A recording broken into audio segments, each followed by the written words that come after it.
बच्चों, आज हम वर्बल रीजनिंग में सजातीय परीक्षण जो कि शब्दों पर आधारित है, इससे संबंधित प्रश्न को हल करेंगे।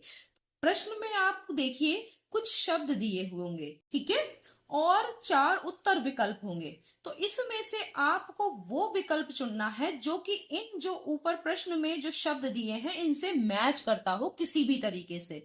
तो चलिए इस तरह के प्रश्न करते हैं ताकि आपको समझ में आ जाए।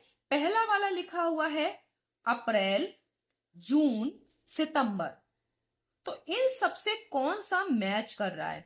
तो देखिए अप्रैल 30 दिन का होता है, जून भी 30 दिन का है, सितंबर भी 30 दिन का। तो इनमें से कौन सा 30 दिन का होता है? तो हाँ, नवंबर 30 दिन का होता है। इस पे हम राइट कर देंगे, यानी यही आपका विकल्प सही है। यहाँ देखिए हिमाचल प्रदेश, गोवा, राजस्थान, मध्य प्रदेश। तो ये क्या है? ये भारत के राज्य हैं। तो आपको यहां से देखना है कि कौन सा भारत का राज्य है। तो देखिए देहरादून, शिमला, वाराणसी ये राज्य नहीं है, कर्नाटक राज्य है। तो यही आपका राइट आंसर है। इसका मतलब है आपको इसमें क्या करना था? अभी तक आपने विजातीय परीक्षण करा था, अब ये सजातीय है। सजातीय में क्या करना है?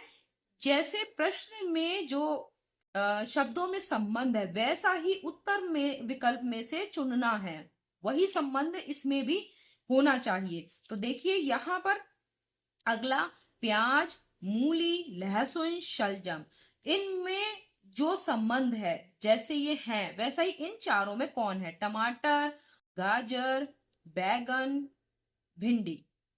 तो देखिए गाजर इस जैसे ही है। क्यों? क्योंकि गाजर जमीन के अंदर होती है। आप जानते हैं कि प्याज, मूली, लहसुन, शलजम ये सब जमीन के अंदर होते हैं, गाजर भी। टमाटर, बैगन और भिंडी ये जमीन के ऊपर होते हैं। तो आपको मालूम है, तो इसमें कौन सा इनसे मैच कर रहा है? गाजर। चौथा प्रश्न देखते हैं, जापान, भारत, चीन, पाकिस्तान। तो ये आप देख रहे हैं कि ये सभी एशियाई देश हैं, ठीक है, एशिया महाद्वीप के देश हैं। और इसमें कौन सा ऐसा है जो कि एशिया महाद्वीप का देश है? तो आप जानते हैं कि श्रीलंका जो है वो एशिया महाद्वीप में आता है, जबकि दक्षिण अफ्रीका, फ्रांस, कनाडा ये अलग अलग महाद्वीपों के देश हैं, ठीक है। तो अब इससे आपको क्या पता चला कि जापान, भारत, चीन और पाकिस्तान से कौन सा मैच कर रहा है? श्रीलंका। तो ये वाला जो है वो राइट आंसर है। अगला देखते हैं, ज्वार, बाजरा, मक्का और चना। तो ये जो है वो आप जानते हैं कि ये अनाज है। तो इसमें कौन सा अनाज है? गेहूं। गेहूं आप जानते हैं अनाज है, तो ये इससे मैच कर रहा है। इसी तरीके से आंध्र प्रदेश, अरुणाचल प्रदेश, असम, उत्तर प्रदेश ये भारत के राज्य हैं। तो इन चारों में से भारत का राज्य कौन सा है? तो दिसपुर, पटना, ईटानगर ये सब क्या है? राजधानी। और बिहार क्या है? वो राज्य है।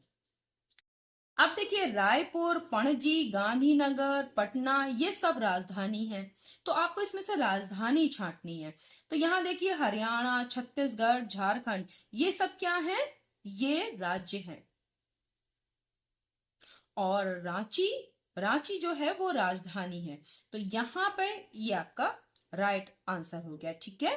अब उसके बाद पीपल, नीम, बरगद और जामुन, इनमें से जो ये बड़े पेड़ हैं, ठीक है। तो अब पीपल, नीम, बरगद, जामुन जैसा कौन सा पेड़ है? इसमें दिख रहा होगा कनेर, गुलाब, तुलसी, आम। तो आप जानते हैं कि आम इससे मैच कर रहा है। इस तरह के ही बड़ा जो पेड़ होता है। तो पीपल, नीम, बरगद, जामुन इनसे जो कौन सा मैच कर रहा है? आम, ठीक है। तो इस तरीके का आपने देखा कि आप किस तरीके से सजातीय जो शब्दों पर आधारित प्रश्न हैं उनके उत्तर कितनी आसानी से निकाल सकते हैं। बस आपको ये देखना है कि जो प्रश्न में आपको जितने भी शब्द दिए हुए हैं जो किसी भी एक प्रकार से संबंधित है, उन्हीं तरीके का एक जो उत्तर विकल्प है उनमें से एक शब्द ढूंढना है, ठीक है। आज के लिए इतना ही। नेक्स्ट वीडियो में हम वर्बल रीजनिंग से संबंधित कुछ और प्रश्न करेंगे। तब तक के लिए धन्यवाद।